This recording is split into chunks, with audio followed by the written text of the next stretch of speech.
On 6 February 2023, a huge earthquake hit southern Turkey, killing more than 55,000 people. It has now become clear that scores of lives could have been saved if building regulations had been observed. One mother has made it her mission to find out what caused the building where her loved ones lived to collapse. Before the earthquake struck, Nurgul Göksu was, as she says, a normal housewife. She loved cooking with ikili kofte, a traditional dish of meatballs, one of her favorite recipes. She lived on the outskirts of Istanbul. Her 31-year-old son, Ahmet Kinzabun, married with a young baby, lived in the southeastern city of Kahramanmaraş. Ahmetkin wasn't Nurgul's only child, but as her oldest son, whom she had as a teen mom, their relationship was special.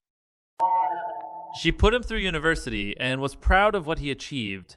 Both Ahmetcan and his wife Nezbi were lawyers.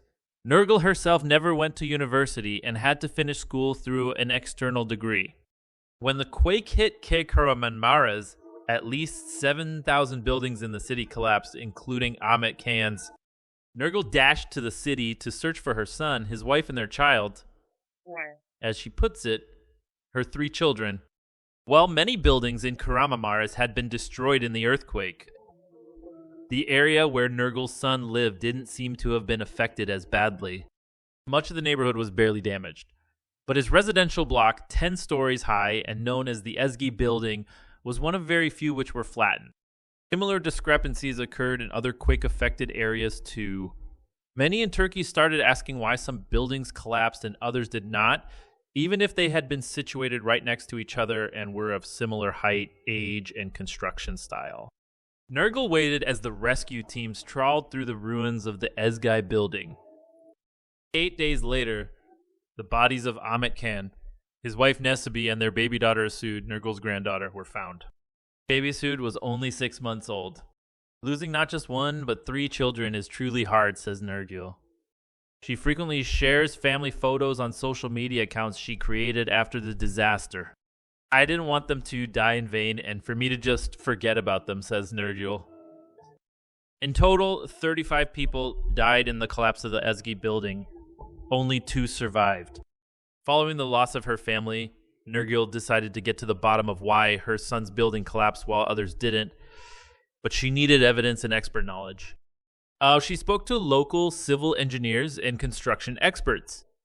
She learned how to find before and after photos online and began to understand building regulations and what processes were required to approve any alterations.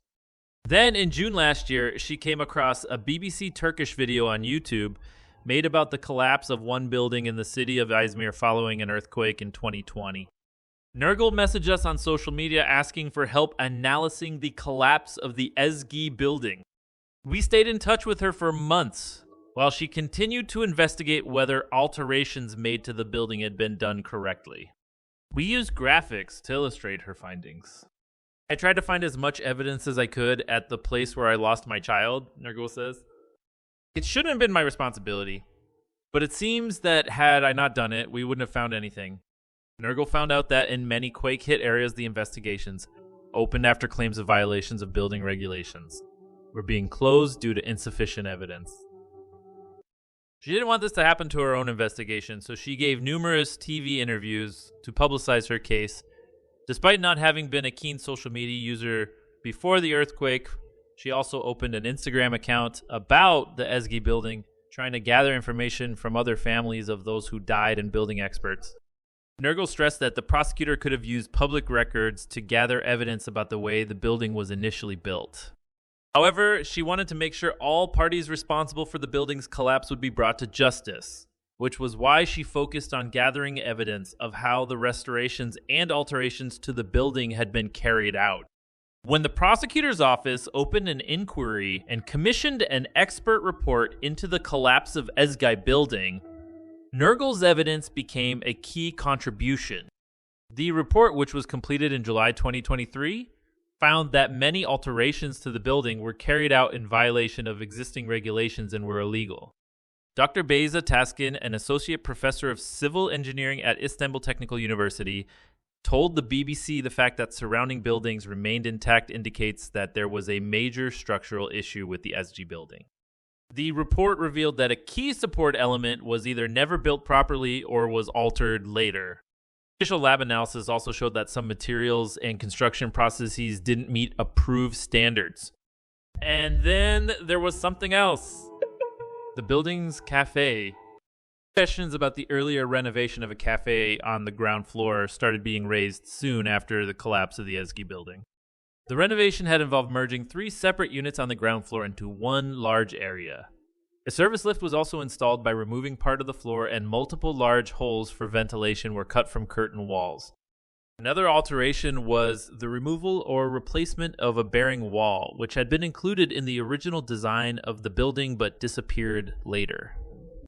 In 2021, residents of the Esgy building signed a petition asking the local authority to assess the alterations, as they were worried that the renovations had compromised the structural soundness of it. The response said that no deviation from the original architectural project had been found. Nergal now wonders why the call for help was ignored, and whether the authorities even looked at the building when they wrote this reply. Once the report on the causes of the collapse came back, the prosecutor's office opened a criminal case. The interior designer of the ground floor cafe and the engineer chiefly responsible for the initial construction of the building were arrested in September 2023 and are awaiting trial. An arrest warrant for the building contractor was also issued but wasn't executed, likely due to his advanced age.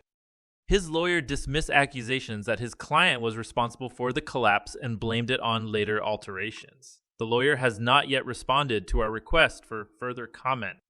The cafe owners whose arrest was also ordered by the prosecutor disappeared and remain at large.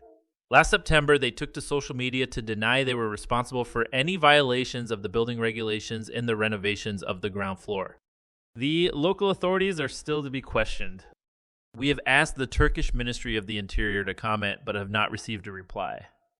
Arrests and criminal charges are not unique to the Esgy case.